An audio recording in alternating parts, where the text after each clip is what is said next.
হযরত মূসা আলাইহিস সালাম আল্লাহর একজন জলিল কদর নবী।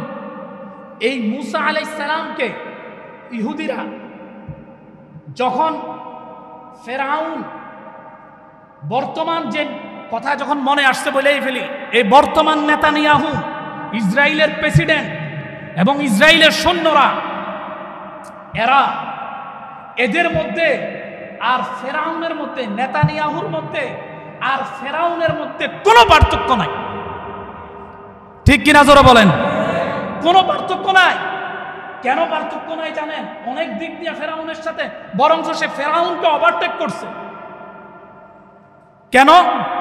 ফেরাউন যখন তার গণকদেরকে, লম্বা চূড়া ইতিহাস, তার গণকদেরকে ডাক দিলেন, ডাক দিয়ে এক গণক বলতেছে, জাহাপনা, আজ কয়েকদিন ধরে আকাশে এমন একটা নক্ষত্র উঠতেছে, ওই নক্ষত্রের দ্বারা আমরা দেখা গয়না এই কথাই উপলব্ধি করছি, এই কয়েকদিনের মধ্যে এমন একটা বাচ্চা দুনিয়াতে আসবে, যেই বাচ্চার হাতে আপনার পতন হবে, অনিবার্য আপনার পতন হবে নিশ্চয়। ফেরাউন বললেন, তাহলে আমার এই পতন ঠেকানোর পদ্ধতি কি? সে নিজের থেকে বললেন, আজকে থেকে 1 বছর পর্যন্ত কোন স্বামী স্ত্রী একসাথে থাকতে পারবে না। এমনকি যদি কোনো পুরুষ সন্তান জন্মগ্রহণ করে, কোন পুরুষ বাচ্চা দুনিয়াতে আসে, সাথে সাথে তাকে হত্যা করে ফেলে। নাউযুবিল্লাহ। কিতাবে লেখে এই ফেরাউন 70,000 বাচ্চাকে, শিশু বাচ্চাকে হত্যা করে ফেলছে ফেরাউন। ঠিক এই ফেরাউনের মধ্যে আর নেতানিয়াহুর মধ্যে কোনো পার্থক্য নাই। নেতানিয়াহু যেমন শিশু বাচ্চাদেরকে হত্যা করেছে, দুধের শিশুদেরকে, ফেরাউন যেমন হত্যা করেছে শিশু বাচ্চাদেরকে, এই ইসরায়েলের প্রেসিডেন্ট নেতানিয়াহু শুধু বাচ্চাদেরকে হত্যা করে শান্ত হয় নাই, বরং অবলা নিরহ নারীদেরকেও হত্যা করেছে, অবুঝ শিশুদেরকেও হত্যা করেছে, আবাল বিদ্যা বনিতা কাউকে নেতানিয়াহু ছাড় দেয় নাই। ফেরাউনের বড়টা হয়েছে এই নেতানিয়াহু। ঠিক কিনা জোরে বলেন? মুহতারাম হাজিরিন, আল্লাহ সেই ফেরাউনকে ধ্বংস করছে কিনা জোরে বলেন? আরেকটু জোরে বলেন, করছে কিনা? না, ফেরাউন বাচ্চা আছে। ফেরাউন 350 বছর দুনিয়াতে বাঁচছে। 350 বছর, 450 বছর, ভুল বলছি, 450 বছর ফেরাউন দুনিয়াতে জীবিত ছিল। একটা ঘামাচির গোটাও হয় নাই, কোনোদিন ঠান্ডাও লাগে নাই, সর্দিও লাগে নাই। ওই ফেরাউন এখন আছে না নাই? আল্লাহ এই ফেরাউনের লাশকে অক্ষত অবস্থায় রেখে দিয়েছেন। কিয়ামত পর্যন্ত মানুষ দেখবে আর তোকে অভিশাপ করবে, লানত দিবে, আর তোর থেকে শিক্ষা অর্জন করবে। ঠিক কিনা জোরে বলেন?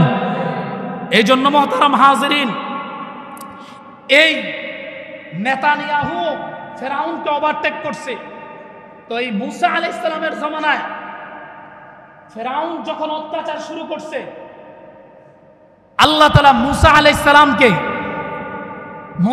সালামের দ্বারা ফেরাউনকে আল্লাহ ধ্বংস করছে। কেমন?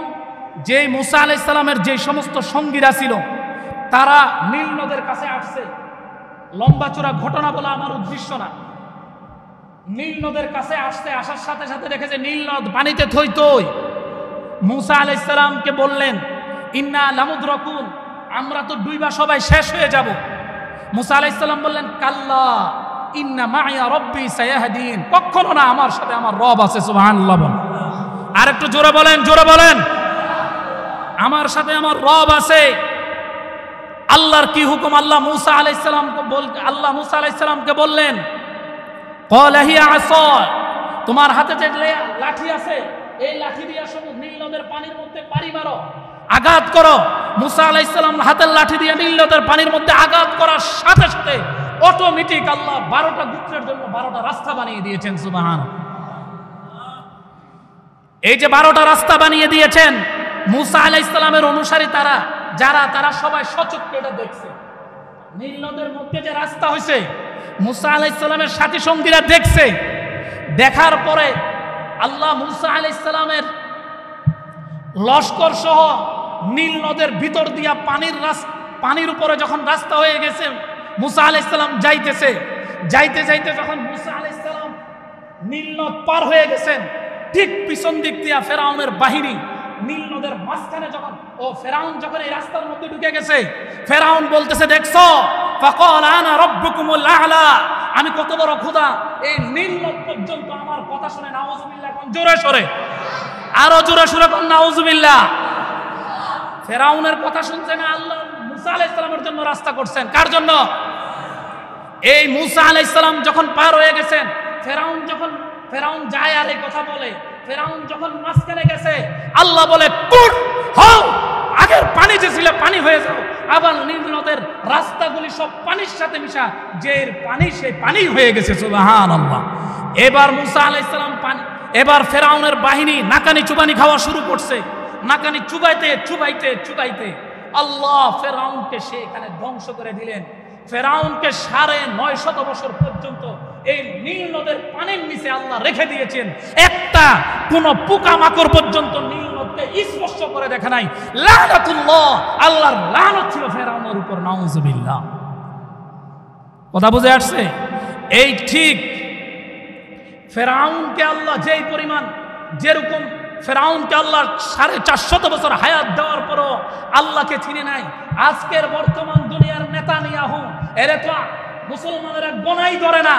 গত কয়েকদিন আগে নেতানিয়াহু একটা ভাষণ দিয়েছেন, আমরা আর কিছুদিনের মধ্যে, আর কয়েক ঘন্টার মধ্যে আমরা ফিলিস্তিনের বাইতুল মুকাদ্দাসকে, জেরুজালেমকে আমরা জয় করব। কসুর মাথা জয় করবা, তুমি কসুর মাথা জয় করবা। কোনদিন তোমাদের পক্ষে সম্ভব হবে না। আল্লাহর নবীর স্পষ্ট হাদিস, শোনাবনি জোরে কম, কথা কয় না, শোনাবনি জোরে কম না। আল্লাহর নবীর হাদিস, হাদিসটা আজকে থেকে মনে রাখবেন। কিয়ামত পর্যন্ত ইহুদিরা, নাসারারা, বিশেষ করে এই ইহুদি বাহিনী বাইতুল মুকাদ্দাসকে ধ্বংস করার জন্য, সেই দেশকে স্বাধীন করার জন্য চেষ্টা করবে। আল্লাহর নবীর হাদিস, যদি এই কথাটা আল্লাহর হয়, আল্লাহর কথা কখনো মিথ্যা? জোরে বলেন, আল্লাহর কথা মিথ্যা? আল্লাহ নিজেই বলেন, ওমান নাস্তাকু মিনাল্লাহি হাদিসা, আল্লাহ বলেন আমার চেয়ে সত্যবাদী আর কে আছেন? সুবহানাল্লাহ। এরপরে সত্যবাদী হলো আল্লাহর নবী।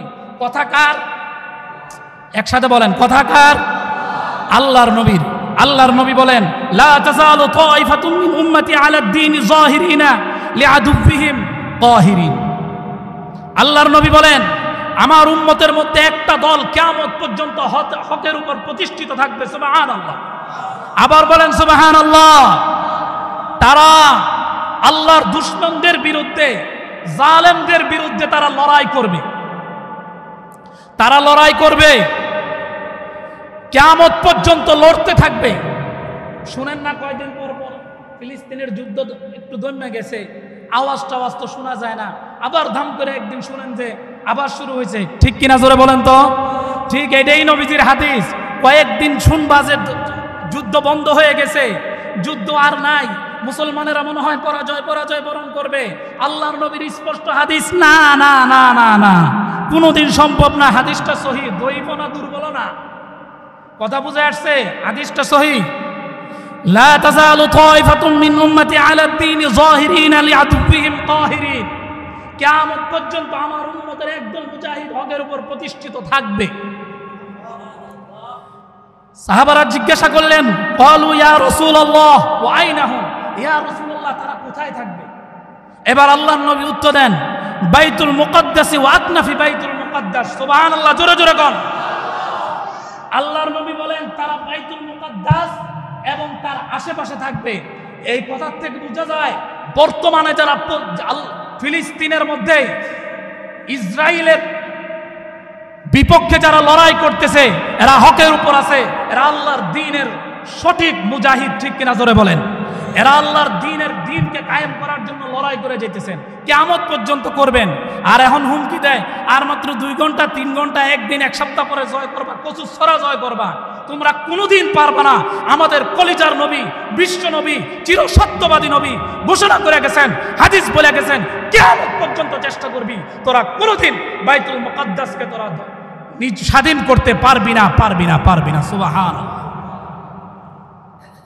মুহতারাম হাজিরিন, এই হুমকি দেওয়া পাগলের পাগলামির মতো। গত 1.5 বছর ধরে যুদ্ধ করতেছে কাদের সাথে? ফিলিস্তিনের। এই যে যারা মারা যায়, আপনারা দেখেন যারা মারা যায় এই অধিকাংশ শিশু, এদের কাছে কোনো অস্ত্রও নাই, কোনো গোলা বারুদ বন্দুকও নাই, এরা শিশু মানুষ, এরা আগুন পানি এখনো বুঝে না। আরে কাপুরুষের দল, এই শিশুদেরকে কেন মারস? যদি বেড়া হয়ে থাকস তাহলে হামাসের মুসলমান মুজাহিদদেরকে মার। তোদের গায়ের বুকে যদি এত পাঠা থাকে মুজাহিদদের সাথে ল, কেন শিশু বাচ্চাদের সাথে নিরপরাধ অবলা নারীদের উপর হামলা কর? তাদের হামলার মূল লক্ষ্য মুসলমানের বাড়ি ঘর শিশু, এই হইল তাদের মূল লক্ষ্য। এই বেড়ি মানুষের মতো হামলা করে আবার বেড়াগিরি দেখায়। তোদের বেড়াগিরি কোন পর্যন্ত এটা মুসলমানেরা ভালো করে জানে। মুসলমান যখন গর্জে উঠবে, কোন কাফের মুশরিক মুসলমানদের সামনে কোনোদিন দাঁড়াইতে পারে নাই, পারবেও না। সুবহানাল্লাহ, কোনোদিন পারবে না, কোনোদিন পারবে না। এবার আলটিমেটাম দেয়, আর 2 ঘন্টা 3 ঘন্টা পর ফিলিস্তিনকে তারা জয় করে ফেলবে। কোনোদিন সম্ভব না। হাদিস আল্লাহর নবীর। কিয়ামতের পূর্বে এমন একটা সময় আসতেছে, আল্লাহর নবী বলেন, ইয়া মুসলিমুন হাযা ইয়াহুদিয়া ওয়ারাই তাআল ফাকতুলু। আল্লাহর নবী বলেন কিয়ামতের আগে মুসলমানদেরকে আল্লাহ বিজয় দান করবেন। সুবহানাল্লাহ, কোন একসাথে জোরে জোরে। কেমনে বিজয়? তারা গাছের পিছনে পাথরের পিছনে লুকাবে, ইহুদিরা কাফেররা মুশরিকরা লুকাবে। আল্লাহ তাআলা গাছের জবান পাথরের জবান আল্লাহ খুলে দিবেন। সুবহানাল্লাহ কোন হাদিস। ইয়া মুসলিমুন, মুসলমান মুজাহিদদেরকে গাছে ডাক দিবে, হে মুসলিম মুজাহিদ আসো। হাযা ইয়াহুদি ওয়ারাই, আমার পিছনে একজন ইহুদি লুকায় আছে। সুবহানাল্লাহ, আমার পিছনে ইহুদি লুকায় আছে।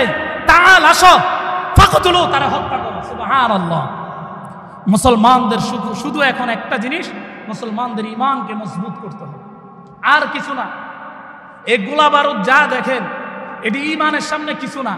আরে আমরা তো ভাগ্যবান, আমরা মরলেও শহীদ, বাঁচলে গাজী। সুবহানাল্লাহ কোন জোরে সোরে। আমরা মরলে শহীদ, বাঁচলে গাজী।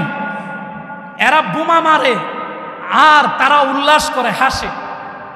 কতটা নির্দয় নির্মম হলে এই কাজ করতে পারে? তারা হাসে। আল্লাহ কোরআনের মধ্যে বলেন, তোরা কিছু সময় হাসা নে, হাস, কিছু সময় হাস। চূড়ান্ত বিজয়ের হাসি আমার ইমানদার বান্দারা মুসলমানেরা হাসবে। সুবহানাল্লাহ। কথা বুঝে আসছে? কিয়ামতের আগে এই সফলতা আমাদের আসবে।